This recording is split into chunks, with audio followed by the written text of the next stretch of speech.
Hey, pay attention to what's going on right now in Gaza. Huge war is going on right now. Massive war. Not involving a single bullet and not involving the Israelis, not involving the Palestinians. Absolutely insane. This war is between two Gulf countries, Qatar and the United Arab Emirates. Now, the Saudis have taken a sideline on this because they haven't yet signed with the Israelis. But the UAE is a party to the whole Abraham Accords. In fact, they're the leading party. And right now, there's a huge battle for dominance between the Qataris and the Emiratis. Who is going to control Gaza Strip? Who is going to control the West Bank once it's settled? Who is going to be the main financier of the rebuilding of Gaza? And therefore, who is going to be the regional power to exert dominance over that next region? Now, the Qataris are heavily involved with the United States for years. They have their own base. They're essentially kind of a double agent. They've been financing terror groups all over the world, including Hamas, but they're hyper-friendly with the United States, and they're the partner of choice right now of the United States. In fact, the US have appealed that the Qataris should consider building a port in Gaza, therefore basically inserting themselves into the Gazan kind of landscape.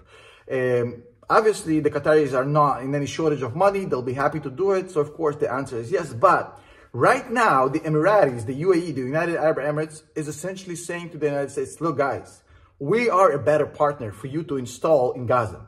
We have just as much money as the Qataris, if not more.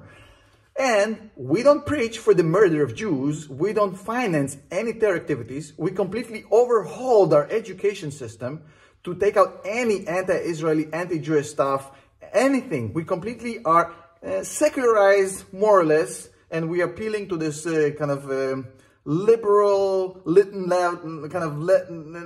everybody live their life sort of a style.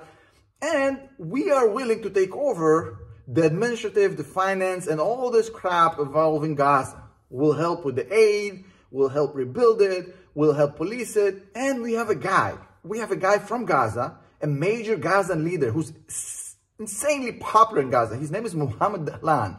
Now, Mohammed Dahlan was born in Gaza, and he was a political rival of Abbas. Abbas, who now controls the PLO and controls the West Bank.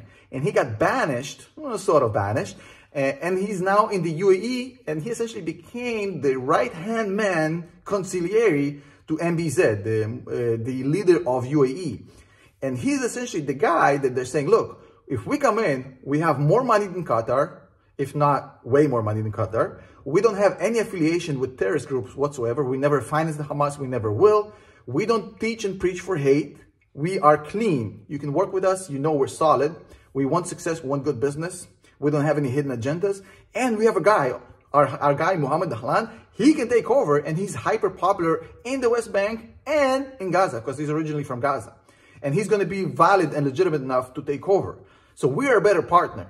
Because right now, the US is trying to decide who to go with. The Qataris, which definitely have more experience, but they're shady and they've been known to play a double game. Or the Emiratis, who so far has not been a side to this, but now that they've signed the deal with the Israelis, they've done their part in providing humanitarian aid, building desalination plants, building hospitals. So they've been heavily involved on the humanitarian side.